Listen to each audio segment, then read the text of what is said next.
అసలు ఏంది నరకడం ఏంటి? అసలు అసలు అధికారంలో కూడా నరకలేకపోయారు. ఇంకోటి ఏంటంటే ఒకటి ఒకటి ఇంకోటి ఏంటంటే ఒకటి చెప్తాను. ఇప్పుడు రథరప నరుకోవడానికి మనం ఓటు వేయలేదు. ఇప్పుడు వాడు పగ తీర్చుకోవడానికి మనం ఓట్లు వేయలేదు. మనం ఏంటి, ఎక్కడ అన్యాయం జరుగుతుంది, ఎక్కడ తప్పు జరుగుతుంది, ఎక్కడ వెరిఫికేషన్ చేసి వాటిని చక్క ఫాలో అప్ చేసి దాన్ని క్లియర్ చేసుకుంటూ రావాలి. యువతలోడు గవర్నమెంట్ తప్పు చేసినప్పుడు వీడు అధికారంలో లేనివాడు అధికారం ఉండేవాడి తప్పులు ఎక్కడ జరుగుతున్నాయని దానిపైన చూసుకుంటూ రావాలి.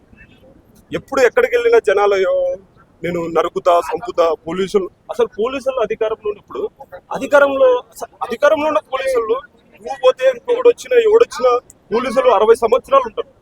వాళ్ళనే వదిలిపెట్టండి. ఎవరిని ఎందుకు పోయాలి ఓటు? అంటే ఇప్పుడు ప్రజలు ఇంకొకటి ఏంటంటే ప్రజలు ఇప్పుడు ఏమడుతున్నారంటే వైఎస్ జగన్మోహన్ రెడ్డి గారు ఇప్పుడు ఆ మాటని సమర్థిస్తున్నాడు. ఎందుకంటే జగన్మోహన్ రెడ్డి గారు ఇప్పుడు హత్య రాజకీయాలని ప్రోత్సహించి ఈ 5 సంవత్సరాల్లో అల్లర్లు పుట్టించి పార్టీని ఇంకా కొంచెం బలోపేతం చేసుకోవడానికి ఈ మాటను సమర్థిస్తున్నాడు అని ప్రజలందరూ అంటున్నారు. మీ అభిప్రాయం? నా అభిప్రాయం చెప్తా, అసలు అది తప్పు. అసలు 100% అలా బలోపేతం చేయడానికి వీలు కాదు.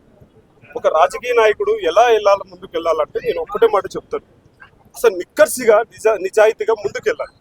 ఇప్పుడు నువ్వు గవర్నమెంట్లో లేవు, ఫామ్లో లేవు, అవతల గవర్నమెంట్ ఫామ్లో ఉన్నప్పుడు అక్కడ ఏంటి తప్పు జరుగుతున్నాయి దానిపైన వెరిఫికేషన్.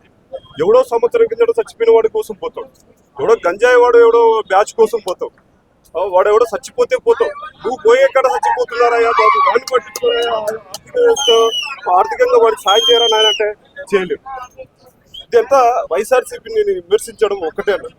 ఇలాంటివి చేయడం తప్పు, ఇలాంటి ప్రోత్సహించడం అస్సలు తప్పు. ఇంకొకటి ఏంటంటే ఇప్పుడు వైసీపీ వాళ్ళు టీడీపీ వాళ్ళను ఇప్పుడు ఎలక్షన్ టైంలో పరోక్షంగా మాట్లాడుకోవడం, వ్యతిరేకంగా మాట్లాడుకోవడం ఓకే. కానీ ఇప్పుడు మన ఏపీలో కానీ కర్ణాటకలో కానీ తెలంగాణలో కానీ ఇప్పుడు ఏమైందంటే మన ఆల్ ఓవర్ ఇండియాలో ఎక్కడ లేని విధంగా అంటే ఎలక్షన్ అయిపోయిన ఒక 6 నెలల నుంచి స్టార్ట్ చేస్తున్నారు. ఈ వ్యతిరేకంగా ఏ పార్టీ అయితే ఉంటుందో ఆ పార్టీ పొజిషన్లో ఉన్న పార్టీలు రెండు కొట్టుకుంటున్నారు. అంటే అలా కొట్టుకోవడం వల్ల సామాన్య ప్రజలు నష్టపోతున్నారు. కానీ అధికారంలో ఉన్న వాళ్ళు కానీ అనధికారికంలో వాళ్ళు ఎమ్మెల్యేలు కానీ పొజిషన్లో ఉన్న ఎమ్మెల్యేలు కానీ వాళ్ళు ఎవరు పోవట్లేదు. కానీ అనుచరులు మాత్రమే జైల్లో పాలవుతున్నారు, అనుచరులు మాత్రమే చావు గురవుతున్నారు, అనుచరులు మాత్రమే బలవుతున్నారు. దాని గురించి మీరేమన్నారు? నేను ఒకటే చెప్తాను, కార్యకర్తలైనా అనుచరులైనా ఎవరైనా దాని వెనుకలున్నటువంటి నాయకులు వెనుకలున్నటువంటి సపోర్టింగ్ ఉన్నటువంటి ఏ మనిషి అయినా సరే ఎవరైనా కానీ దయచేసి ఒకసారి గమనించండి. నువ్వు చనిపోతే నీ భార్య బిడ్డలు ఎవరు కాపాడుకుంటాడు? వాడు ఆర్థిక సాయం చేసి ఇచ్చేసిపోతాడు, తర్వాత లైఫ్ ఎట్లా అని ఆలోచించండి కార్యకర్తలారా. దయచేసి ఇంకొకటి, నువ్వు వెనకలా ఎవరికైతే ఓటు వేయాలనుకుంటున్నావు వాడిని కూడా గమనించు. ఒక ఓటు వేయాలనుకున్న వాడిని కూడా ఇప్పుడు ఓటు వేసి గెలిపించాలనుకున్న మనం కూడా చాలా విధాలుగా ఆలోచించాలి. ఇంకోటి ఏంటంటే ఇప్పుడు జరుగుతున్నటువంటి అన్ని రాజకీయాలు ఏమైపోయినాయంటే ఒకడు గెలుస్తానే ఇంకొకటి ఎన్నట వాడిని చంపడం, నరకడం, పోయడం, ఇవన్నీ ఒకటి. మేము అధికారంలో వస్తే నిన్ను వదిలిపెట్టము, నిన్ను 6 నెలల సంవత్సరం ఇలా జైలు వేసేస్తాను. ఎంత జైలు వేసినా లాస్ట్ పేరు పైన బయటకు వస్తున్నారు, పోతున్నారు, తిరుగుతున్నారు. వాళ్ళు ఒకటవుతున్నారు. లాస్ట్కి ఎవడు చెడిపోతున్నాడు అంటే కార్యకర్తలు, దాని వెనకలు ఉన్నట్టు అనుచరులు, వాళ్లకు సపోర్ట్ చేస్తున్నటువంటి మన ఓటు హక్కు కలిగినట్టు వాళ్ళు సామాన్య ప్రజలు దెబ్బతింటున్నారు.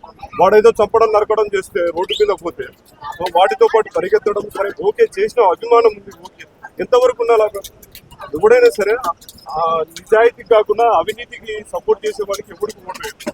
ఫస్ట్ ఇంకొక ప్రశ్న అన్న, ఇప్పుడు రాజకీయాలు మొత్తం కూడా అవును ఎట్లయిపోయినాయంటే ప్రతి ఒక్కళ్ళు నేర చరిత్ర ఉన్న వాళ్ళు మాత్రమే రాజకీయాలలో ఉండగలుగుతున్నారు. నేర చరిత్ర ఉన్న వాళ్ళకి, సామాన్యుడికి ఒక నేర చరిత్ర అంటే తన మీద ఏదైనా ఒక ఎఫ్ఐఆర్ కేసు అవుతే తనకు సామాన్యుడికి ఒక జాబ్ రావట్లేదు.